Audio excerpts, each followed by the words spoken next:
Hey, this is Ryan Winter with EverLogic, and today I'm joined by Salem Hassan. Did I pronounce that right? Hassan? Yeah, Great. yeah. Okay. So Salem is the very successful leader of Travelcamp RV based in Jacksonville, Florida, and he has locations throughout the Southeast. And we thought it would be a great idea to chat with Salem today, learn a little bit more about his dealership success, and also offer some advice to other people watching this in hopes that we can help everybody grow in very interesting times. So Salem, thanks so much for being here today. Thank you, Ryan. So first things first, Salem, how did you get started in the RV business? Family business. My father started a business, Suncoast RV, in 1982. And I grew up in the business, working in the family business. And that business grew to several locations up until about 2011, when we sold most of our locations to Camping World. Very good. And then there was obviously some transition after that led to Travelcamp. So Travelcamp has been around for how long now? 2015. Okay, Yeah. very good. Yeah, so I was out of the business 2010, 2011. And for a brief stint, I had an internet marketing agency. And we provided digital marketing services to a completely different industry than the RV industry, but decided to get back into the RV business in 2015. Great. Yeah. That's terrific. So next question is, what do you enjoy most about your role here at Travelcamp? And it's also very interesting that you were in internet marketing. Maybe you can compare and contrast some of the differences between that business and where you're at today. Well, the biggest difference is with the internet marketing agency, it's a B2B business. Mm-hmm. So you're trying to build up a book of recurring business and a steady client base. In the RV business, it's a B2C business. It's retail. Mm-hmm. So every day every month it's a new month. So you start over, you get back to zero, day one of each month. So I like this business. I was wired for retail. Yeah. B2B is a little bit different with B2B. Every client out there's your boss, right, and the gatekeeper of that client is your boss. In a B2C business like we do here, like all RV dealers, your boss is your customer. Mm. So the retail customer buying the RV. Yeah, so, that's a good perspective. Yeah. Very good. That's awesome. So just going to let the cat out of the bag here. You've got 7 locations in the Southeast United States. You're in Florida, Georgia, and did I miss anything? Florida, Georgia, and we're in the process of opening up in South Carolina and North Carolina. Awesome. Yeah. So a lot of that growth has taken place in recent months, right? Right. Yeah, over the past 2 years primarily. Got it. But in recent months, we've opened Atlanta, we've opened Pinellas Park, and we have placed about another 6 locations in the pipeline. And all that's happened in the recent, probably 6 months. Yeah. And did the decision to really capitalize on that growth come or initiate that growth come before COVID was part of any of our lives, or was it? It was. Okay. Yeah, it was in place prior. And we have accelerated the plan a bit. Mm. Knock on wood, we're in a good place. Financially, in terms of our staff, refining our process and building a business that is built to scale. And it's working. Yeah. That's terrific. Were there any times, when COVID first came around where you were maybe questioning your strategy? Were there any challenges that you had to overcome mentally or otherwise as a business? Very early on, the unknown, like a lot of other businesses.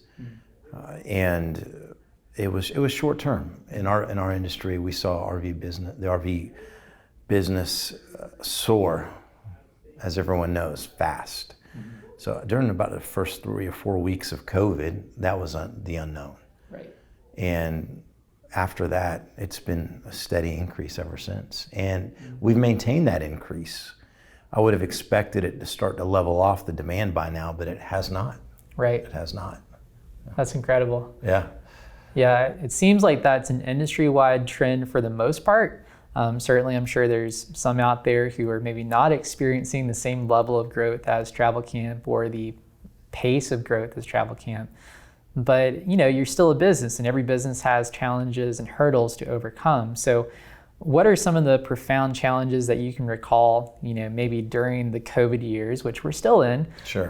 That that were maybe kept you up at night, and that you made it through to the other side? How'd you do it? What were they? Our two biggest challenges were personnel and what to do with our staff in terms of maintaining our staffing levels or cutting back.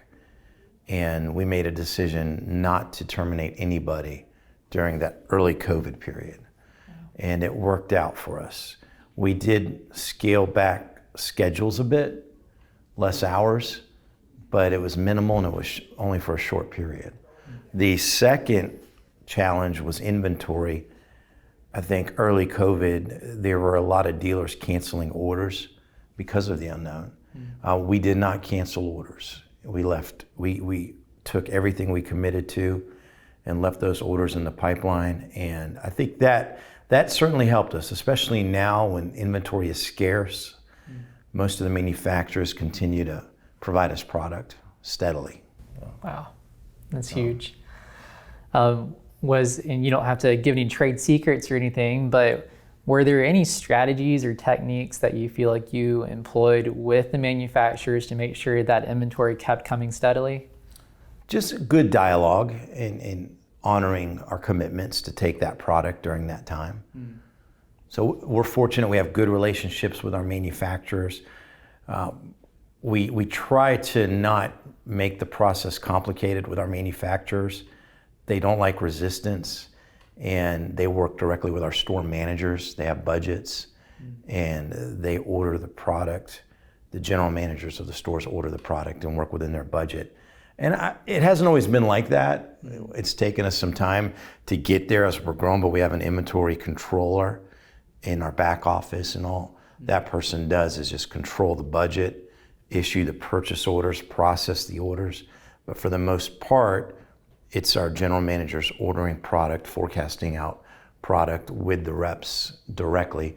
I think that has helped maintain fairly good relationships with the manufacturers. That's huge. And your inventory is still steady, customers are still steady, and things are still trending upwards in all directions? Customers are steady, the sales lead pipeline is strong. We're just now, for the first time, I think, feeling a little bit of a decline in sales as a result of inventory, because up till now, even though the inventory was flowing at a much smaller pace, and it has been for some time, like a lot of dealers out there, we've maintained our sales numbers. And we're just turning the product a lot faster, and we're selling about 75% of our inventory a month, which is, it's strong when you translate that into inventory turns. 3 or 4 years ago, we would sell about a third of our inventory. If we were selling 40% of our inventory, that was good. We were happy. So now the product's turning faster. So, but now we're for the first time starting to feel it a little bit. We have a considerably smaller amount of inventory than we should have right now on the lot. I'm hoping it's short term, and we'll get through it. We'll be fine. But it's a challenge. There's going to be some smaller dealerships that are watching this. They might have just one location. They might be relatively new. Maybe it's a situation where it's a family business where someone has come in and taken over for their parents. What kind of encouragement or advice would you give them with regard to making sure that you are preparing your business for low inventory? I would say maintain good relationships with the manufacturers. We need them now more than ever. And do what you say. Order product, take the product, make sure the process is smooth for the manufacturer. The other thing is I do believe over time, and we're starting to see it now, manufacturers will start to move more towards an allocation model, a true allocation model. For the past few years, the reps control the orders and who gets the product. And a lot of that's obviously based on the dealers that are doing the job, but they try to keep everybody full of inventory. Of course, production has never been an issue, so for the most part, the manufacturers have been able to produce enough product for everybody. Right. So I do believe you're going to see more of a true allocation where the product will go to the dealers based on their sales numbers, and their actual sales numbers will determine what they receive in product. Right. Kind of like the automotive industry. So the best thing I would say, it's tough. Right now, if there's ever a time to carry multiple products and be a candy store, which I don't typically advocate, it's now, where you represent a lot of different brands because product is limited from each individual manufacturer, have more manufacturers sending you more product. But really think about that because you want to do the job for the manufacturers that you represent and do it well. Right. So it's a fine line. If you're going to carry a lot of product, make sure that you do the job for all these manufacturers, because as we do move towards an allocation model, they're going to replace the product that's turning on the dealer's lots. And if your product is turning, you'll get more allocation. Yeah. That's great advice. I don't know if I gave everybody the answer they wanted, but we're at a transition phase right now. We've never seen it like this before, where inventory was in such demand, and the manufacturers, while they create a lot of urgency, they truly are in a tough position in terms of supplying product to dealers. And Do you feel it's like mostly unprecedented. Do you feel like COVID has expedited things that were already in the works, or is this all brand new? I think it's expedited it. I think a lot of this was in the works. You're seeing more dealers consolidate into dealer groups. You're seeing more of these dealer groups, which I believe over time is going to change how dealers buy from manufacturers and how manufacturers work with the dealers to supply product. So that I think was already in process, moving towards an allocation model, going to the companies and the dealer groups that are doing the job that sell most of the product. With COVID, I do see that moving faster now, but I believe it was in the works. Yeah, that makes sense. Yeah. So I want to take a step back and think about the first additional location that you added to the Travelcamp family. How did you make that jump to add that second location? What was going through your head? What were some of the risks that you feel like you had to take? What was the biggest risk? And obviously we know the outcome, but talk on that a little. The first location we expanded to was 25 minutes away, and it's in the Jacksonville market. It's in Orange Park. And our biggest challenge was finding the right staff management plan per se. Do we have staff working at both locations? Do we share responsibilities, or do we not keep them completely separate? And do we share inventory, sell the same brands, and just spread the same brands out over two locations? And we basically have determined through our experience over the years, keep the product separate, keep the brand separate, keep the staff separate, and let them focus on their business unit, their operation. Right. So that early on, it was trying to figure out if we wanted to do that. Do we have one finance manager spinning up deals for two stores and a junior? Do we have one warranty admin? And through trial and error, we've learned that no, you need two finance managers maximizing the opportunity in each store. You need two warranty admins processing warranty claims. You need separate sales management. They each need to focus on their brands to keep the peace, but also to build the brand penetration in the market with multiple brands. So that was a challenge. The other challenge has been developing a good way to open up a store, and we had experience in doing so in our previous business.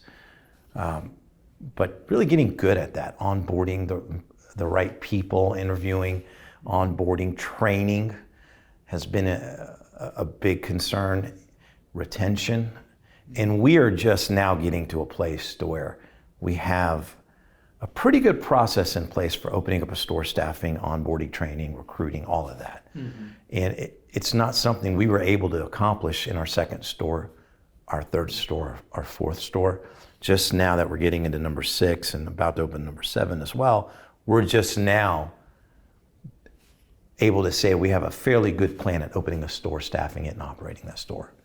So it takes time. It's not going to happen with your second store. Right. It's probably not going to happen with your third store, because if you focus too much on the process early on and try to just develop the best process possible to open a new store in all facets of that store opening, you're going to lose sight of what is important. And that's, at the end of the day, you got to pay the bills. You got to sell RVs. Right. So you got to swim in both lanes for a while. Process, refining your systems, developing a good way to open a store, but you have to sell RVs and pay the bills at the same time. So it's a lot of juggling. So it sounds like from your previous comments and also just that one, that staffing is probably towards the top of the list of challenges 100%. That you faced. Okay. Would you say that's the top challenge? Yes. Gotcha. It has been. We are just now 5 years into it, in a good place with retaining staff, being able to say we have staff that have good tenure. And I've realized in 5 years, money is very important. It's not the most important factor, but it's easy to say the cliche things. It's not all about the money. The staff want a good work environment. They want good training. They want to feel good about what they do every day. That's important, but at the end of the day, money is the number one driving force, in my opinion, for staff retention.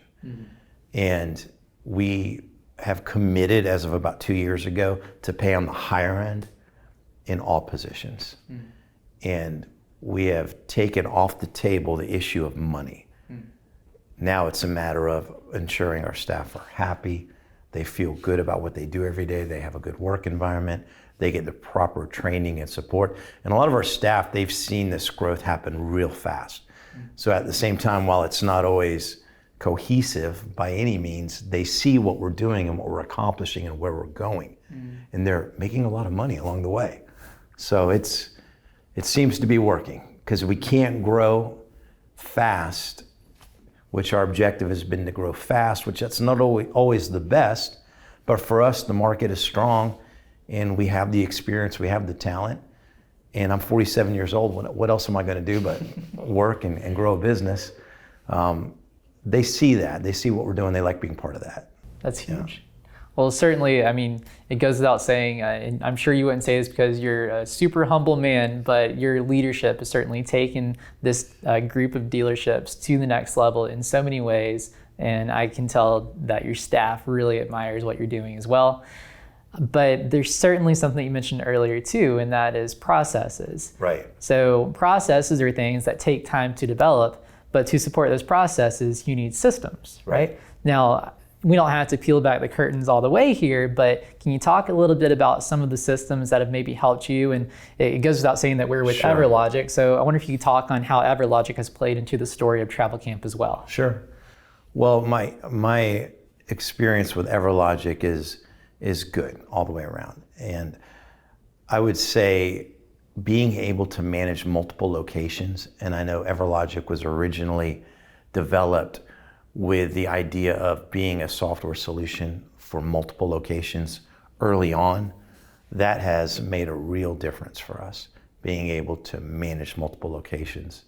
The consolidated sales board, showing what we're selling in each locations, tracking the status of deals. Right now, our store managers, they look at their lead pipeline every day. They see the internet leads coming in real time, and they see their sales board in EverLogic. And that sales board is their go-to every day. They're checking the statuses of deals as they're approved. Are they pending in finance? Are they cash deals? Why are they cash deals? Did we attempt to convert that customer to a finance customer? They're looking at penetration rates in terms of how many warranties we're selling, our average reserve on our back end. They're looking at that. They're looking at what's being delivered. And when the vehicle's delivered, it updates on the sales board in green. Then they start monitoring how long it takes to wash and send that file to our back office, because as soon as that deal is washed and delivered, the clock starts for the funding, our CIT. So using the sales board to manage that sales process has been a very important part, because as you grow, it's about money. CIT is very important to us. And we were challenged with that for a long time. CIT meaning contracts in transit, making sure those contracts fund timely within 3 days. And EverLogic has allowed us to really get control of the money and knowing when those deals are funding and making sure they fund timely. Yeah. That's huge. Big part of it. Yeah, that's great. Well, one last question for you. Sure. You know, we're talking to some folks here who are probably thinking, man, this guy's got it going on, or man, I really want to do better than this guy, one or the other. Sure. What advice do you have for him? I would say focus on employee retention. And that's probably the most important thing, because you cannot grow your business if you don't have the right people on your team.